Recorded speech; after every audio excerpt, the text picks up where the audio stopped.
So the writing down of this teaching is a tremendous calling in my soul. It is a fire that literally burns with a physical sensation in my heart.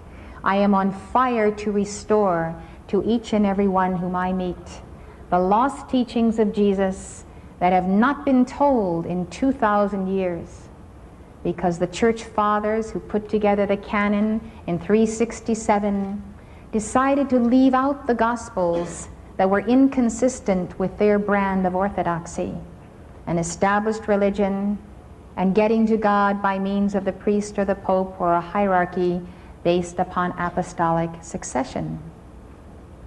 And so they left out other Gospels that had been written at the same time as Matthew, Mark, Luke, and John. They were no less authentic. They just didn't happen to agree with the structure that they were setting up. And these Gospels remained lost until 1945, when they were discovered as that library in the jar at Nag Hammadi, Egypt, and were finally published in English in part in 1977. But Jesus told us, and I remember it well, that his teachings would be lost. And we asked him whether he was going to take us with him in his resurrection and ascension. And he told us no, that we had to re-embody throughout these 2,000 years to keep the flame of his life within the church. And the age would come, the end of Pisces, when he would restore those teachings and we would restore them with him. So I come to you today truly in my heart, remembering the moment when I approached him and reproached him, telling him that if he had come sooner, my brother Lazarus had not died. And that is when he said to me, I am the resurrection and the life. He that is dead, though he were dead, yet shall he live. Believest thou this? And I made that confession that is recorded in Scripture, Yea, Lord, I believe that thou art the Christ that should come into the world. Whereupon he went back to Bethany and raised Lazarus with the tremendous command, Lazarus, come forth. And he recalled the soul of Lazarus back into his body, and by the attainment of his mastery of the threefold flame in his heart, he reignited that flame, reestablishing the connection of the crystal cord. Such was the tremendous demonstration of Jesus. The mystery teachings then that are given to us point to a single reality, which though Mark Prophet and I had been writing about this since 1958 and knew nothing of the Gnostic Gospels, yet they are confirmed by those very Gospels, which give the exact teaching. And it pertains to the second figure in the chart, the middle figure, and the understanding of who is the only begotten Son of God. Who is the Son of Man? Who is the Son of God? And who are you? Jesus gave one teaching. His doctrine is not in Scripture.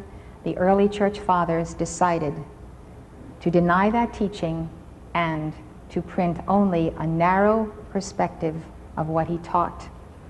That eliminates the understanding that you are the sons of men, each one of us is the son of man, which simply means the son of manifestation. You are the light of manifestation of your I am presence, this very moment, all of us. Now that son of manifestation is a soul who has descended into these dense bodies and this dense, by what I mean very concrete, physical world. And the soul has free will, but the soul is not permanent. The soul becomes permanent when she becomes the bride of the universal Christ. And that fusion of the soul with that universal light is called the alchemical marriage. And Aquarius is called the age of alchemy. And this is the age of that alchemy, which is achieved through what John the Baptist prophesied as the baptism by fire.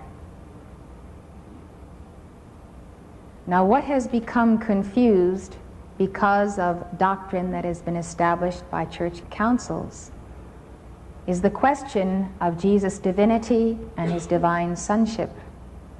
Jesus, the Son of Man, was the full incarnation of the Son of God. This we know, this we believe. What we need to understand is that the Son of God is the only begotten of the Father, one Son, one descent of one universal light. But of this universal light body, Jesus said at the Last Supper, as he held a single loaf of bread, "This is my universal body of light, which is broken for you." And he revealed the mystery again of the law of the one universal light who is one Son of God. But he breaks the bread and gives us each a piece of it. And in that very act, he is saying, I am restoring to you that same universal Christ, which you have forgotten and lost in your descent into this world. Take, eat, this is my body which is broken for you. And the wine that he gives is the essence of the Spirit of the I Am Presence. Then he says, this do in remembrance of me, in remembrance that I came and was with you, and I was the embodiment of that universal Christ. He is the incarnate Word. What Word does he incarnate? The Word I am that I am. Jesus is the embodiment of the I Am Presence, and the light of that presence, who is the universal Son. The preceding lecture was given by Elizabeth Clare Prophet, world-renowned author and spiritual teacher. The Summit Lighthouse is an international spiritual organization dedicated to universal enlightenment. Founded in 1958, the Summit Lighthouse has been a beacon of truth to thousands worldwide and a leader in New Thought spirituality.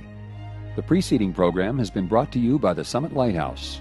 For more information, call 1-800-245-5445 or visit our website at www.tsl.org.